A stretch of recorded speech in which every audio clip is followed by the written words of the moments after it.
প্রিয় নবম শ্রেণীর শিক্ষার্থী বন্ধুরা, আজ তোমাদের ইতিহাস সেকেন্ড ইউনিট টেস্টের জন্য একটা পারুল প্রকাশনীর টার্গেট থেকে একটা স্কুল তোমাদের সাথে শেয়ার করব। এর আগে কিন্তু তোমাদের 8টা স্কুল প্রশ্ন উত্তর সমেত সমাধান করে দেওয়া আছে। যারা এখনও দেখোনি তারা দ্রুত প্লে লিস্টে গিয়ে দেখে নিতে পারো। আর যারা আমার এই চ্যানেলে নতুন তারা অবশ্যই চ্যানেলটি সাবস্ক্রাইব করো, যাতে সবার আগে তোমরা ভিডিও পেতে পারো। আর যারা ইতিমধ্যে চ্যানেলটি সাবস্ক্রাইব করেছে তাদেরকে অনেক অনেক ধন্যবাদ। আর ভিডিওটি যদি ভালো লাগে অবশ্যই কমেন্টে জানিও আর তোমাদের বন্ধুদের সাথে শেয়ার করো।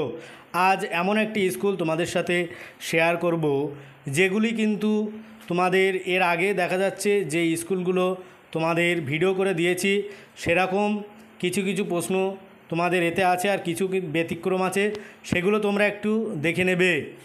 আজকে তোমাদের ভিডিওটি শুরু করছি। একের দাগ, সঠিক উত্তরটি বেছে নিয়ে লেখো। এখানে কিন্তু এমসিকিউ 8টা থাকবে 8 নম্বরের। ক, জার্মানিতে ফ্রাঙ্কফুর্ট পার্লামেন্ট গঠিত হয়েছিল 1848 খ্রিস্টাব্দে। খ, ইউরোপে বিপ্লবের বছর বলা হয়। 2, 1848 খ্রিস্টাব্দকে।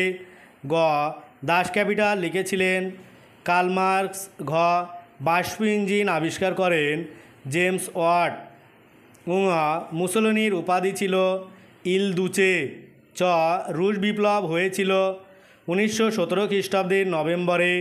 ছ, রাশিয়ার পার্লামেন্টের নাম উত্তর ডুমা। বুর্গিজ, সেডানের যুদ্ধ হয়েছিল 3, 1870 খ্রিস্টাব্দে। তারপরে আসবো 2-এর দাগ, এক কথায় উত্তর দিতে হবে। ক, ভিয়েনা সম্মেলন কবে অনুষ্ঠিত হয়েছিল? উত্তর 1815 খ্রিস্টাব্দে।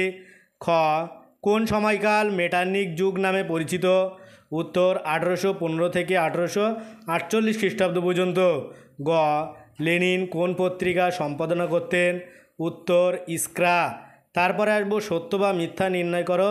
এখানে তোমাদের 3টে আছে। ক, জার্মানির ঐক্য প্রতিষ্ঠায় ভূমিকা নিয়েছিলেন গ্যারিবল্ডি, এটা মিথ্যা। খ, স্পিনিং জেনি আবিষ্কার করেছিলেন হারগ্রিভস, এটা সত্য। গ, ইউরোপে 1929 খ্রিস্টাব্দে অর্থনৈতিক মহামন্দা দেখা দেয়, এটা সত্য। তারপরে আসছে 2-এর 3, বিবৃতিগুলি সঠিক ব্যাখ্যা নির্বাচন করো। ক, বিবৃতি, ভারতে ব্রিটিশ উপনিবেশ তৈরি করা হয়েছিল। ব্যাখ্যা 1, শিল্প বিপ্লবের জন্য দরকারি কাঁচামাল সংগ্রহের জন্য। খ, বিবৃতি, 1815 খ্রিস্টাব্দে ভিয়েনা সম্মেলন অনুষ্ঠিত হয়। উত্তর ব্যাখ্যা 2, এই সম্মেলনের লক্ষ্য ছিল ইউরোপের পুনর্গঠন, শান্তি প্রতিষ্ঠা ও নেপোলিয়নের ভীতি থেকে ইউরোপকে রক্ষা করা। তারপরে আসবো 3-এর দাগ, 2-3টি বাক্যে উত্তর দিতে হবে, যে কোনো 4টে, 2 নম্বরের 4 দিনও 8।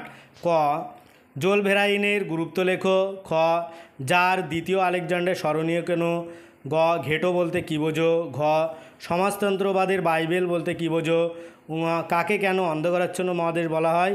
আর চ, এনইপি নিউ ইকোনমিক পলিসি এ কি বলা হয়েছিল? তারপরে আসবো 4-এর দাগ, 7-8টে বাক্য দিতে হবে, 2টো 4 দিনও 8। এগুলো কিন্তু তোমাদের আগেও দেখা যাচ্ছে অন্য অন্য স্কুলে আছে। এ প্রশ্নগুলো আর তো আমি বলছি না। ক, খ, গ 3টে আছে, 2টো করতে হবে। এখানে যে 3টে দেওয়া আছে এই 3টে না করলেও হয়ে যাবে, 3টে খুব একটা ইম্পর্টেন্ট না। 5-এর দাগ, 15 থেকে 16টি বাক্যে উত্তর দিতে হবে, যে কোনো একটি 8 নম্বরের। প্রথম বিশ্বযুদ্ধের কারণ আছে মেটার্নিক ব্যবস্থা, এ দুটো কিন্তু ভীষণ ইম্পর্টেন্ট, 3 নম্বরটা না করলেও হয়ে যাবে। এই হচ্ছে কি আজকের ভিডিও। আজকের ভিডিওটি এই পর্যন্ত। পরের ভিডিও পেতে চ্যানেলটি অবশ্যই সাবস্ক্রাইব করো আর পাশে থাকা বেল আইকনটি ক্লিক করো। সকলে ভালো থাকো, সুস্থ থাকো। ভিডিওটা শেষ পর্যন্ত দেখার জন্য সবাইকে অনেক অনেক অভিনন্দন।